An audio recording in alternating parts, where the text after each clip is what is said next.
Welcome to Tales from the Fandom, a podcast that brings a special guest out of the multiverse and straight to you. And now your host, David Ginsburg. Hey everybody, and welcome to Tales from the Fandom. I am joined by a guest that I met at the Omni Fandom Expo here in Orlando back in March, I believe it was. Everybody, this is Katie Knudson. She is a fantastic artist, and if you saw her piece that I posted on the Tales from the Fandom page, or on my personal page or on Instagram of the Read poster with the Harry Potter characters, you will know her work instantly. Welcome to Tales from the Fandom, Katie. Hi, thank you for having me. Oh, thank you for making the time. I know you've been extremely busy with work and everything going on. Plus, I'm sure you're getting ready to hit a few more conventions as time goes on. Yep, starting to get more pieces done to the best of my ability. I remember when I was walking around Omni, it was really, I loved the feel of the convention. Is real small, and I could get to talk to a lot of different people and the artists and everybody. Mm-hmm. And your piece, the Read poster piece, is the one that really drew me in to your booth, because I have never seen Harry Potter characters drawn as different people of color before. Mm-hmm. And that was really cool, and I just loved it. And everyone that I've shown it to, or the people I've sent the other poster to, really have enjoyed seeing it. And I think everyone needs to know that there are more out there that you have done. Yes. Yeah. I love drawing them as people of color, and it wasn't actually my idea. People are always like, what gave you that idea? And I'm like, oh, it wasn't me. I saw other people doing it on Tumblr, and it fit so well to me. Like, I love the movies and the books, but I love them as very separate things, I think. Mm-hmm. I love the movies, and I think Emma Watson is fantastic Hermione, but in the books, Hermione's much sassier, and when I saw people drawing her as a person of color, I was just like, yes, that works for me. I like that. And so I just started drawing her like that, and then just started drawing scenes from the books that hadn't been in the movies. And then a librarian saw those, and she asked me, oh, would you could I commission you to draw a Read poster with Harry Potter characters for my library at my elementary school? And I was like, oh, I will do that for free. That's fantastic. Oh, that's awesome. So that was where the Read poster came from, and it was so fun to work on. Very cool. Now, is Harry Potter one of those first fandoms for you? One of the ones that drew you in to the fandom life? Absolutely. Yeah. My mom actually read them to me as a kid, because they were coming out at about, I think I was a pretty young kid when they started coming out. So she would read them to me every time a new one came out. We would go to the midnight release parties at our local bookstore and dress up, and it was so much fun. I still remember one of my proudest moments was going to one of them, and they had a trivia competition where they would play lines from the audiobooks, and you would have to write down what character it was, and I got every single one right, and I won. So I was very big into Harry Potter from the beginning, and even when the last one came out, I was in high school, and my mom still read it to me because it was the tradition, and we were going to see it through to the end. Oh, that's so nice of her. It was really sweet of her, and so they've always held a very special place in my heart, and I've never stopped rereading them, re-listening to the audiobooks. It's always been a really big part of my life. And what's amazing is that June 26th is the 20th anniversary of Harry Potter. Oh, no way. Oh, that's so strange. It's such a long time. I know. It's such a wild thing to think about how long it's been around. I mean, Star Wars is hitting its 40th anniversary this year, and Harry Potter is half of that. We've had Harry Potter for 20 years. It's mind-boggling. That's insane. I mean, it's crazy too how much has shaped the literature industry, and how young adult novels are so much more prevalent now, partially because Harry Potter was so successful, and it just makes me happy. So much more to read. Oh, definitely. I mean, I think once Harry Potter kind of exploded, it shone a light on just a ton of young adult books that were some of those books had been out there for a while, and then you just started getting all this new material, fresh material, and just all over the place. Young adult sci-fi, young adult fantasy, everything. Yeah, and then the Hunger Games hit after that, and so many more have come out. It's been such a joy to have all this new stuff constantly out there to read. I love it. Now, which book is your favorite? Oh, out of the Harry Potter books? Yes. Oh gosh. Probably off the top of my head, when people ask me that, I say the fourth book. Because okay, Goblet of Fire. Yeah, I think because it opens up the world so much, suddenly you get to see all the international wizards, and it's just such a cool mystery the first time you read it, and you don't know what's going on, who put his name in the goblet, and then he has to go through all these really dangerous tasks, and I just remember it being so exciting and heart-pounding. And then, of course, Voldemort comes back at the end, and that's freaking terrifying, and it was, yeah, I think if I had to pick one, that would probably be my favorite. But I really like the last one, too, because it's so different from all the other ones, and they go on such a different quest. It's not the year at school. Like that one is also really special. But I was talking with a friend of mine, and one of the ideas we had, because Pottermore is such a big thing going on now with all this new material that Rowling is writing for it, it'd be nice if she even had time, or if she even wanted to, write that seventh book of what's going on at the school while Harry and the trio are hunting for the Horcruxes. It'd be really, that would be such a dynamic shift, because you don't have those characters to lean on, but you'd have Neville and Luna and Ginny, and that would be amazing. Yeah, because it sounds like, just from the snippets you get when they're talking about it, when they come finally to Hogwarts at the end, and it sounds like it was a really hellish year of just getting tortured, literally, and yet still trying to stand up to them. And yeah, I think I would read that in a heartbeat. That would be amazing. That would be a dark book. I would love it. Yeah, that would be much more on the adult side of things. But I mean, they did go from being pretty young kid books to getting very serious by the end, so it would fit in that line. Who's your favorite character in the series? I mean, Hermione probably would be the one I would jump to, but I have a lot of the side characters I'm very fond of too. Like Neville, I think, doesn't get enough love, as he's, super duper awkward at the beginning, but then grows into such a strong person. I love that strong character arc. It just gets me every time. Who else? Ginny, I also think, doesn't get enough love. And I wish she had had more time to grow, because I think she was always just, the little sister in the background.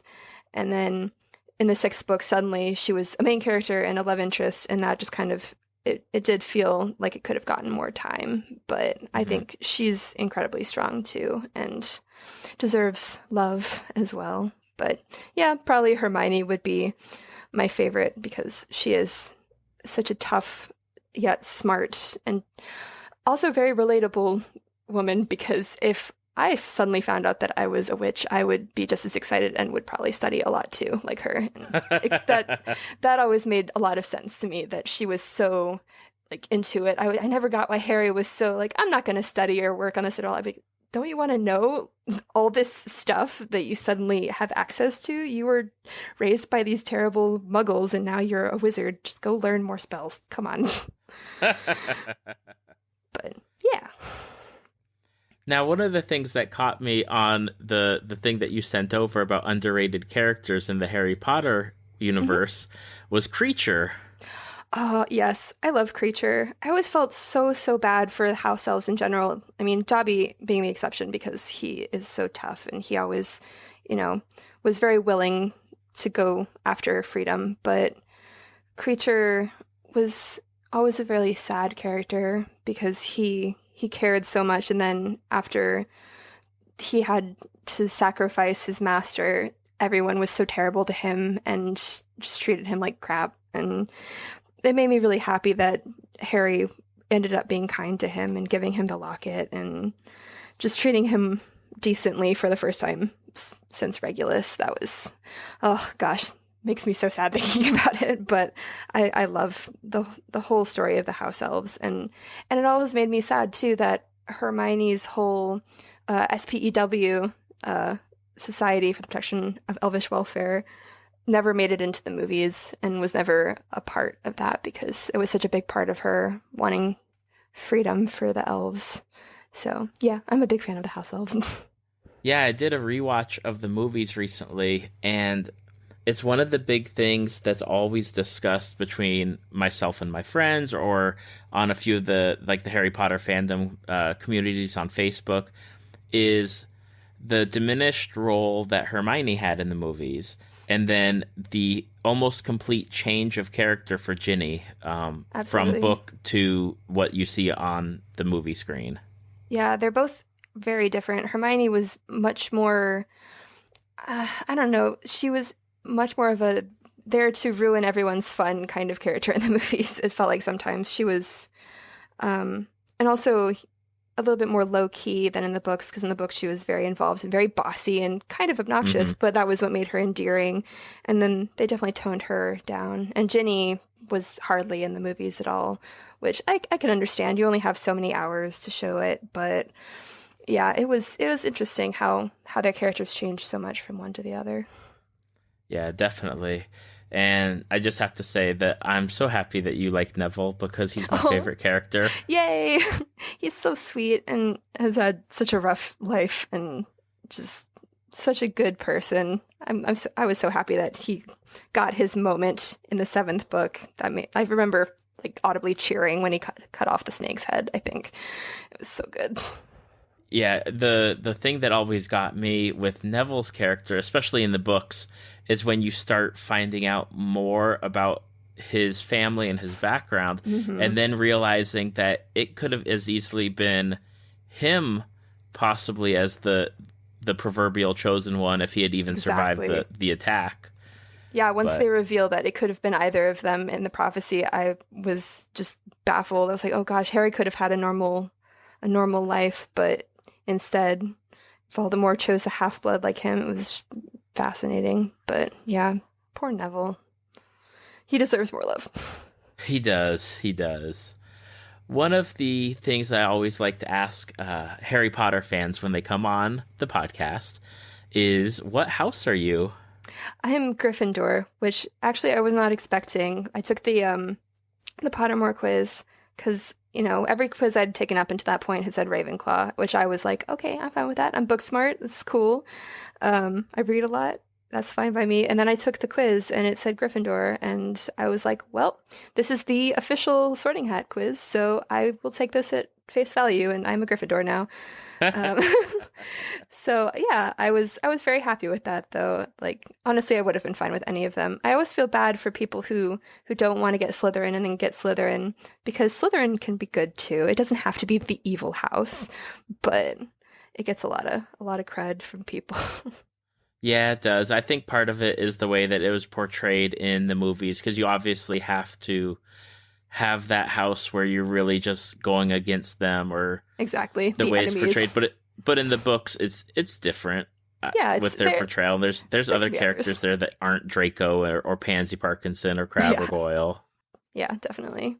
Now, are you enjoying the Fantastic Beasts movie, and are you looking forward to the next 4 movies? I am looking forward to the next 4. The movie, I went and saw it with my parents a couple days after it came out, and it was extremely exciting, and it was a lot darker than I was expecting too, which I was okay with. Like the themes of child abuse and all this very dark stuff I was not expecting, but it felt right. It felt like part of the Harry Potter fandom, but separate enough that I didn't have to, I don't know, justify it to myself in any way. Like The Cursed Child I haven't read yet, but I've heard is less, it feels less right with the Harry Potter universe, so I'm kind of hesitant to get into that. But Fantastic Beasts, I was very happy with how they did that. It was a really fun movie. Do you have a favorite character from the movie? I really liked Queenie. She was so sweet and happy, and just the scene where they brought Newt back to their house and she was baking her yummy pastries with her wand. I was just like, oh my gosh, this is exactly what I would want to do with magic. And she was a delight. And the fact that she got romance too with the muggle, that made me really happy that they included that. That was sweet. Yeah, he's my favorite character, Jacob Yeah. Kowalski. I just love him. He was fantastic. I loved how he just went with everything. He was just like, I can't believe this is happening. And was just like, all right, I'll be swept along with this. This is fine. Absolutely. And it's just like, I want to be a wizard. Is there a school that I can go to?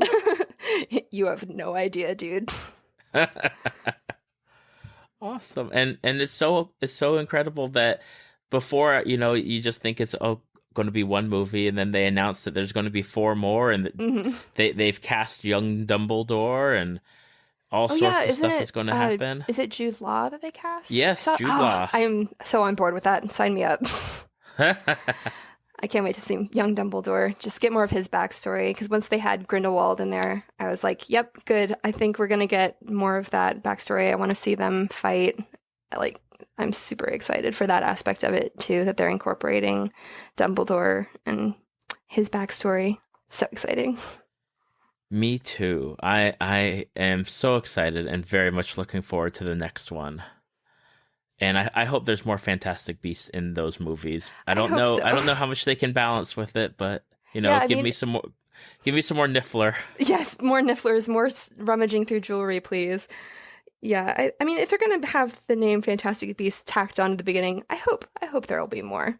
I hope it wasn't just, okay, here's all your Fantastic Beasts in the first movie. Now let's move on to all the dark wizard fights instead. What shocks me is with all those cool Fantastic Beasts, especially say like the Niffler or the Bowtruckle, where's my action figures? Yeah, exactly. I would like that. I would like my desk to be covered in these Fantastic Beasts, please. Like, come on, Harry Potter people, get on that. You could be making some serious dough. Exactly. And we would be very happy. Yeah, I would get a Niffler. Absolutely. That'd be adorable. Yes, that's like a must buy. That, and I'd love to have like a little Bowtruckle on top of my monitor. That would be so cute. Yeah, it's just like hanging on, just like, hello. That would be fantastic. They're so cute. Now, a book series that I don't think your mom read to you, that you are just finished, or at least you had just started the series, is a book series by Patrick Rothfuss, and the first book's called The Name of the Wind, and I think the series is called The Kingkiller Chronicles? Yes, it is. Yeah, it's a trilogy, and the third book isn't out yet, and now that I've read them, I am angry, along with everyone else, that it's not out yet. I have not read them, but I've heard from different people that they are really good books. So, what's it about? Well, you're basically following the story of this boy, this man, Kvoth, who is just he's like that guy from the Dos Equis commercial. He's the most interesting man in the world, basically, but in fantasy times. And he's he's done everything. He went to like this world's equivalent of Hogwarts, their wizard university, and has learned magic and has gone on quests, and his family was killed at the very beginning by these really terribly evil people that he's trying to hunt down throughout the series. And it's just very interesting watching him traverse everything that comes at him, because he's just a very driven character as well, and he's not afraid to sass people, which is a delight to read. And Patrick Rothfuss is really good at writing just excellent confrontations between him and other people, and it's just a really fascinating series, and I highly recommend it if you ever need a good action-packed couple of books to read, but with some really interesting world building too, because the way the magic system and the world building is revealed is just really excellent, and I'm a very big fan. Is there a book that you'd equate it to, something that you've read before, where you're like, if you're a fan of X, you would like this book series? If you're a fan of Harry Potter mixed with The Lord of the Rings, then you would probably like it, because it's not as long and meandering as Lord of the Rings, but still exciting and quest-like in that regard, and it's got the wizard school aspect of Harry Potter. So if you like both of those book series, you'd probably be a fan. Awesome. It's on my list of books to check out, but there's so many books now that are coming out, and there's not enough time in the day. Yeah, there are not enough hours. I definitely I've been using my Audible account a lot lately, because since I'm at work so much and I have to be working, I'm like, well, I'm still going to read, so I'm just going to listen to them while I work, and that helps But yeah, I miss being able to sit down and read for an entire day and just get lost in the book. So fantastic. Such a good feeling. I know. I miss those days too. Like where I could just have the book and, eat when I need to eat and just be on the sofa and read and just get into that world. It's the best feeling, but yeah, not enough time. Curse you, adulthood. Right? It was a lot easier before I had to pay bills and do I know. stuff. Yeah, when it was just my parents paying for everything and I could just go to the kitchen when I needed and then just go away.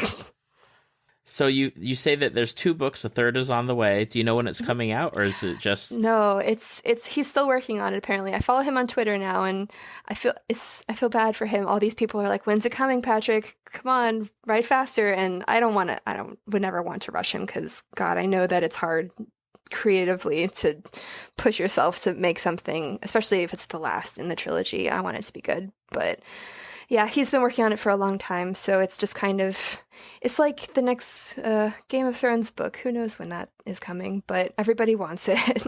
Right? And then, if I was the author and I get message like, hurry up, write faster, I'd be like, okay, that's another character I'm going to kill. Yeah, screw you guys. I'm going to make you all suffer for this last book, like you made me suffer.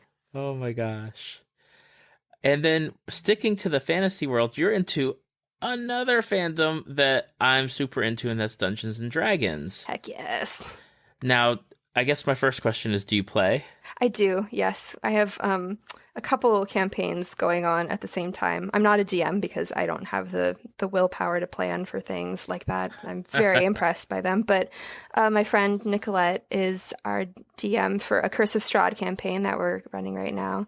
And my boyfriend is coming up with another campaign where I'm going to be a sorcerer. So I'm really excited to just go in and blast everyone with fire. So yeah, it's super fun. Is D&D something that's more recent, or have you been playing for a while? It is very recent. Last year, when I started my job here down in Florida, my coworker Tony was going to start a campaign, and I had zero desire to play Dungeons and Dragons. It was, I'd seen it on like Freaks and Geeks and TV shows where I was like, oh, it's just that thing the nerds do where they say what they're going to do. And I could never get comfortable enough improving and doing that kind of stuff. No thanks. But my friend really wanted to go. So Tony sent us both the show Critical Role and said, watch this and you'll understand how to play. And so I started watching it and I was like, oh, this is really cool. This is really fun. This looks like a really good time. So then he helped us build our characters, and then we started playing with him in his campaign, and that went on for a few months, and then people got busy, but then we all decided, oh, well, let's just start more campaigns. So we've started multiple campaigns and played them over the last year. So it's been so much fun, and I'm really glad that my friend wanted to play and forced me to go because now it's a big part of my life. So that is awesome. Yay to more people playing Dungeons and Dragons. Yes, I'm so glad that it's just now that I'm part of it. It's, this is just a fun thing to do with friends. This is not a shameful nerd thing that only dumb dork people do. It's just a really good way to spend a day with your friends, and I love it. I'm so happy because for me, I'd been playing since early college. Nice. But now, since I've moved down to Orlando, the people that I kind of know that play live too far away to to go, because they live out in Claremont and I live in East Orlando, so it's an hour plus drive plus all the tolls. Oh gosh, yeah, each way. A whole affair to get from one end to the other. Yeah. So I haven't played for a while. I'm itching to play. I want to play, and I'm almost to the point now where I think I'm just going to get people together and do an actual play podcast so I can play. You should, absolutely. I love listening to D&D podcasts too. Like The Adventure Zone is really fantastic, and it proves you don't have to be there physically together to do it. You can do it over podcast, and it's still super fun. So that's right. Technology has made D&D playing a lot better recently. Thank goodness. Now, do you have a favorite class or a favorite race that you like to play? I don't have a favorite race, but I am a very big fan of clerics. I always just want to be that helpful person in the party, and I mean, not always. I've played a druid, and now I'm playing a sorcerer in the future. But I always just like helping out, like when a teammate is hurt, just being like, "Oh, I cast Cure Wounds on them," and then getting that moment of, "Oh, thank you, you're the best." I like being that person. And also just I really like exploring the character's relationship with their deity. It's really interesting. Figuring out, why do you worship them, and like how does that affect everything you choose to do? It's a fun dynamic to try and figure out. And they don't get enough love ever, it seems. Everyone just wants to do all the damage, but I just want to help. Right, and you're always the one, after they've done their damage and they've been hit a few times, they're like, please heal me. And you're like, yeah, that's what I thought.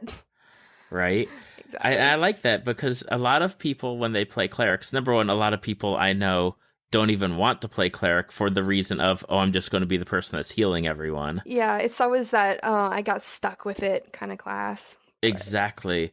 But not many people I know really get to play and do what you're doing with the cleric class, as far as exploring their motivations or their choices that they're making in relation to the deity that they worship. Like, yeah. That's awesome. Yeah, it's a really fun thing to explore, like, especially because then you have to do all the research into what the god believes, or in my case, in the Curse of Strahd campaign that we're playing right now, my deity is the Raven Queen. So she's very neutral, and she's all about the transition between life and death, and she hates the undead and all this stuff. So I asked my DM, like, is there anything I should know about her, and how do I play this where this very neutral goddess is my deity? And she gave me all this information about her and explained that, and it's just really fun trying to figure that aspect of it out, because I don't think it's very explored often. So,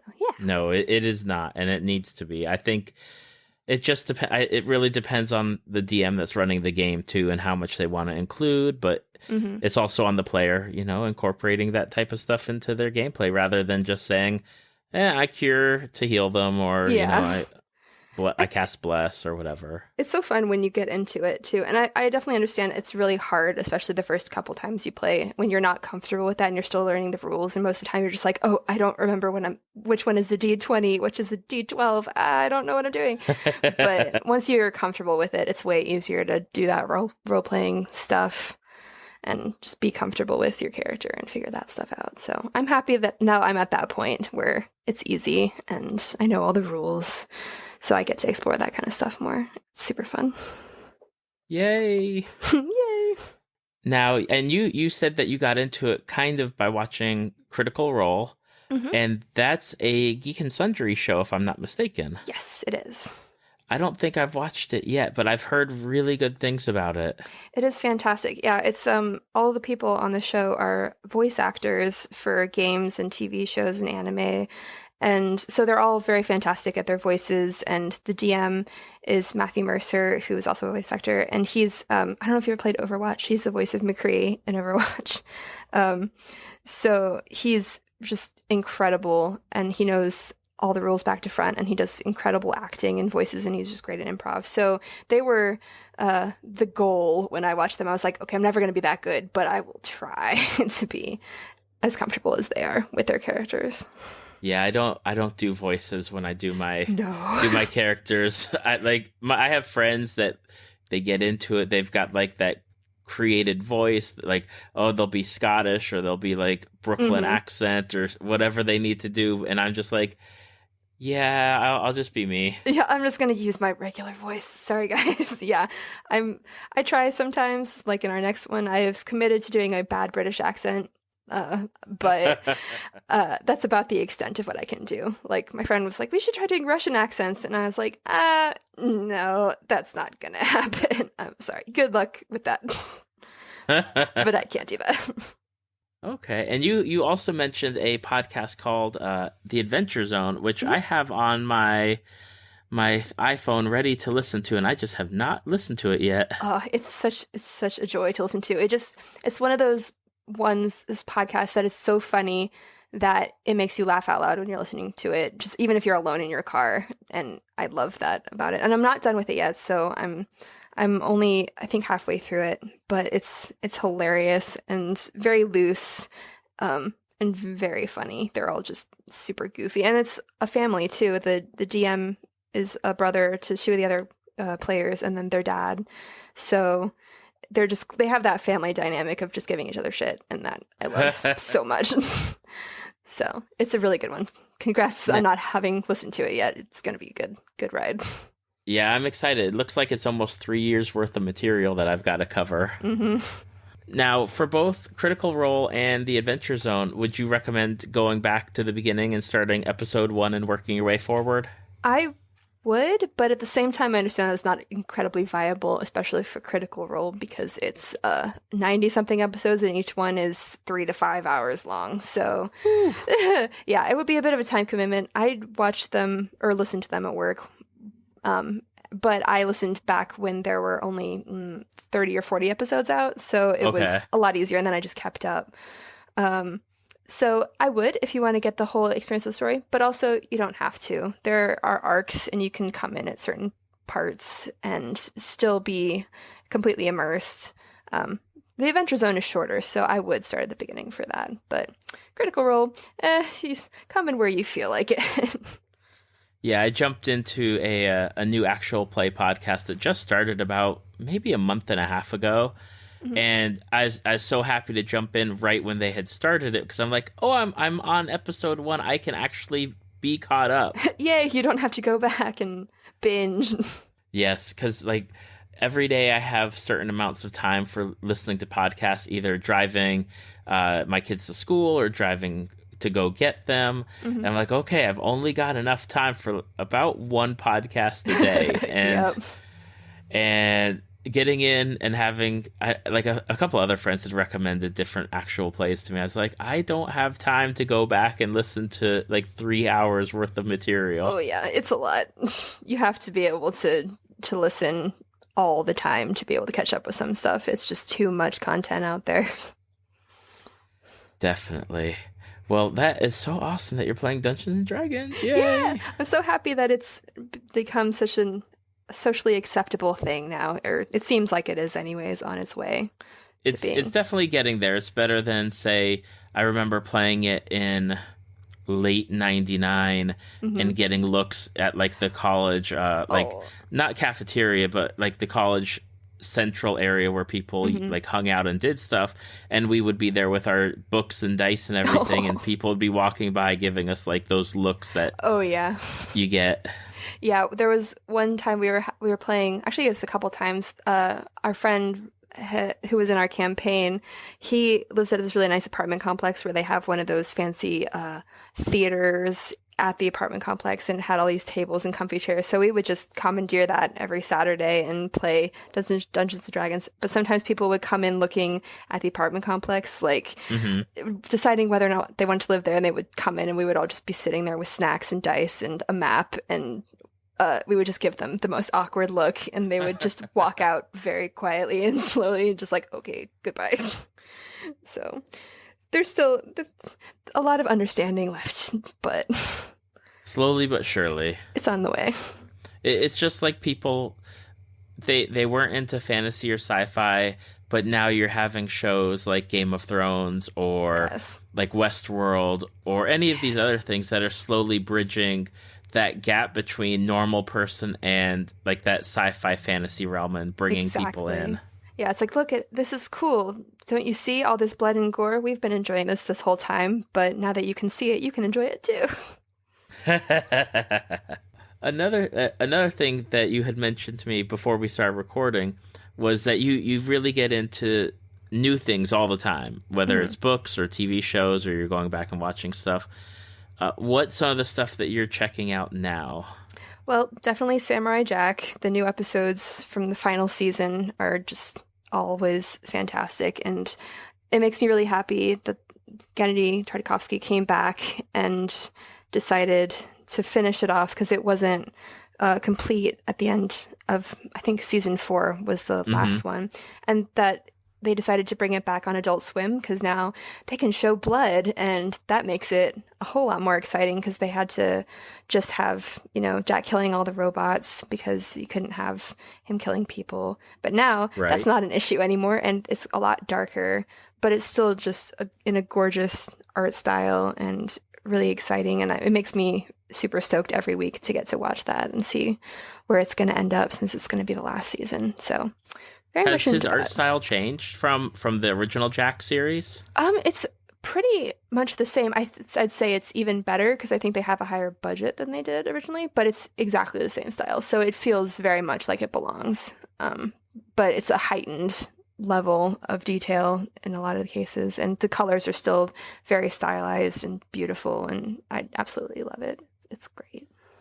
That was one of my, I think it came on when I was in college, or either high school or college, and that show was such a trip as far as not only the art style, but the story that you're telling, and having Jack be in the future with all this crazy characters and everything going on around him. It's one of those shows that you caught it, and if you caught it at the wrong time, you had no clue what was going on. But if you had the chance to watch a few episodes in a row, you got it. And it is such a I went back and watched the first episode probably about a month ago of the original series, and just so amazing, the story that was being told with that character and the setting that he was in. It's such a unique contrast between him and his traditional samurai ways and the totally corrupted future. It's fantastic. I just love it.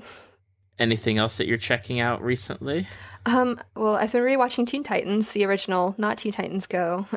Okay. Which I unfortunately cannot stand. I wish that they would bring back the original actual Teen Titans. But yeah, my boyfriend and I decided, we missed this show. Let's just go back and rewatch it from the beginning. So we're doing that, and it's so much fun going and rewatching superhero. Just fun. Trying to think. I just went and saw Your Name, that new anime movie at the theaters the other night, and that was absolutely gorgeous. And even if you're not a fan of anime, I would recommend that movie to anybody because it was just a fantastic story. And we left and we're just talking about it for hours afterwards because it was just beautiful and well told, and just I cried a lot watching it, but that's not hard to make me cry during a movie. But it was fantastic. So I've heard that it rivals because most people, when they see Japanese movies in the movie theater, it's always Studio Ghibli movies. Yes. And I've heard that the story and the art rivals what Studio Ghibli would put out. Absolutely. I would say it's right up there with Studio Ghibli. It's the art style is gorgeous, and they did a really good job too of sometimes in anime they will incorporate 3D art as well as 2D art, and they'll do it in kind of a sloppy-ish way, but this movie incorporated all the animation seamlessly, and the backgrounds were beautifully painted, and it was just a moving story, very much like Ghibli. It's a little less fantastical. Actually, maybe not less fantastical, but it's a bit more grounded in the modern world, but still with supernatural elements in it. It's really a delight to watch. It was not what I expected either. I thought it was going to be a lot more cutesy than it was, and it turned out being pretty intense and dark at times. So highly recommend it. It was fantastic. If you like Spirited Away or any of those movies, you'll like Your Name. I'll have to check it out. I don't think I'll make it to the theater by the time it's still there, if it is still there at this point. It's on its way out, I think, at this point. It was a pretty limited run. Yeah, I don't have much time for movies at this point. Life gets in the way. Life, exactly. I'll go see the 10 or 11 o'clock showing, and then by the time I get there, I'm tired. Yeah, I want to sleep now. Goodbye. And one of the theaters that we like to go to has the reclining leather chairs, the electric reclining chairs. I'm okay, I could probably fall asleep. It's dangerous. Yeah, it's very dangerous. Is that the one over at Artigon? No, we go to the one over Winter Park. Yes, that one is fantastic. So many good theaters. But yeah, Yes. it is dangerous when you get too far back. You're like, oh, good night. This is like being at home and watching a movie. But unfortunately, I'm paying for this one. Right, you're paying to take that nap. It better be a good nap. I mentioned in the opening that I met you at Omni Fandom Expo, which was here in Orlando, and you did the wonderful Harry Potter piece, and you do fan art. Yes. So how did you get into art to begin with? Like, what's your origin story? I was always pretty into painting and drawing in general, even when I was pretty little. Like on those career days in elementary school, I would wear the artist smock and the beret because, I was like, I'm going to be an artist when I grow up. And my parents were like, oh no, please don't. But then I just kept on as I went into middle school and high school and then eventually college. I just took all the art classes I could and drew all the time at home. I got my first tablet when I was pretty young too, because my parents were both IT people, so they knew that was a thing. So they were like, oh, would you like a digital drawing tablet for your birthday? And I was like, oh, gee, would I? Yes, please. So I've been drawing digitally for a really long time and taught myself Photoshop and all that jazz. And then when I got to high school, my parents were like, okay, do you still want to be an artist for real? Because if you do, you should pick like an actual, career path to go on. So I decided on animation, and because, watching all those Pixar movies, I was like, okay, yeah, I want to break people's hearts like this with art. That would be fantastic. Like the first 10 minutes of Up, I was like, yeah, I want to do that to everyone. That sounds great. So I looked into art schools that I could apply to for college and settled on Ringling College of Art and Design, which is down in Florida as well, in Sarasota, because they just had really fantastic animation stuff going on and also a really great illustration program. So I was like, okay, well, if I don't get into animation, which doesn't accept very many people, I'll just do illustration instead. But I applied and I got in, and then proceeded to spend 4 years struggling to learn how to animate in 3D and realizing it's really, really not easy, but really, really fun to work on, and meeting all sorts of awesome people at school. And then, in the meantime, as all that was going on, I would draw fan art as my kind of cool down, relaxing art type stuff, and started posting that, which is where all the Harry Potter art stemmed from, because it was my calming, chill art to work on, was my favorite characters. So yeah, that was pretty much how I got to this point. And now I work at a studio that makes VR roller coasters and rides for parks. So I can still do all the stuff I learned at school, and I get to do storyboards sometimes. So it's pretty fun. You're actually using the things that you got taught at school for your job. I know. I feel very lucky in that regard, because I know that's not the case for everybody. So it's pretty fantastic. Once I got my job, I was like, yes, I did it. Haha. I'm an artist for real. For real. Yeah, you're never going to be like, why do I need algebra? I'm not going to use algebra for my job. Exactly. Yeah. I mean, I will admit I was in calculus in my senior year of high school. And once I got accepted into Ringling, I kind of just bailed on that and stopped trying. And my teacher kind of noticed, and I was like, I'm sorry, dude, I got into art school. Like, I don't care about math anymore. Right. This is the end. I only care about geometry because it's got triangles and circles for people. I need to know geometry because I will build people out of geometry, but I don't care about calculus. Sorry. How do you, when you're doing your fan art, is it something like you're just drawing whatever you want to draw? So I imagine it's what you're into. Pretty much. Yeah. I draw whatever I'm into at the time. So, I mean, Harry Potter is pretty constant because I'm always into Harry Potter, but sometimes I'll go and I'll re-listen to the books or reread one or two, and then I'll find a scene that I'm like, oh yeah, I want to draw that. And now that I've done more, people will sometimes suggest scenes or characters for me to draw, and sometimes I'll read one and I'll be like, oh yeah, I'm feeling that, and I'll draw it. But I've been doing a little bit more personal art lately, so I haven't been posting as much, but I'm feeling like a resurgence is going to happen. I'm working on a new Harry Potter comic right now, so that'll probably be coming pretty soon. Oh, very awesome. Yeah. Was Omni your first convention, or have you been? Oh, it was. It was my first one at a booth. I've gone. Okay. I went to MegaCon last year just to walk around and see it, and that was my first ever convention in general. Hey, me too. Fantastic! It was so cool, right? It was like back in the mid '90s. I had gone to Star Trek conventions because I was a really big Star Trek person. That's awesome. But MegaCon last year was my first actual like giant-sized convention. Mm-hmm. It's big, and I was done. I got there probably like before the doors opened, mm-hmm. and by 5 o'clock I was like, I'm going home now. Yeah, I just can't walk around anymore. It's exhausting, but it's an overload of amazing stuff and people and things to look at. It's exhausting. Yeah, the Artist Alley especially, there's so much stuff that I want, and then I realize I have nowhere to put it. Yes, that's the worst when you're like, oh no, I have to walk around with all this for the rest of the day, especially if you want to get nice prints and stuff. You don't want to bang them up. You just want them to be safe. It's tough. Not only that, for me, I have nowhere to actually put them in my house except for laying flat. Like your poster that I picked up, and then I picked up a few other people's work at Omni is still in the bag because I don't have anywhere to put them. Yeah, there's limited wall space. It's the struggle. Are you planning to do any more booths in the future?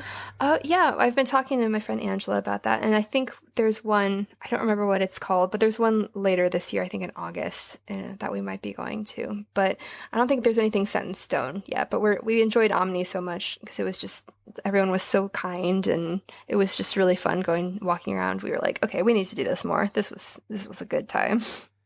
Definitely, especially if you're going to split booth space with someone else, because I'd been looking into that. It's like, oh, maybe I could team up with somebody for, like, I could sit there for the podcast and promote that, and then have someone else be with me to like offset booth costs. Absolutely. And then they could sell stuff and make money.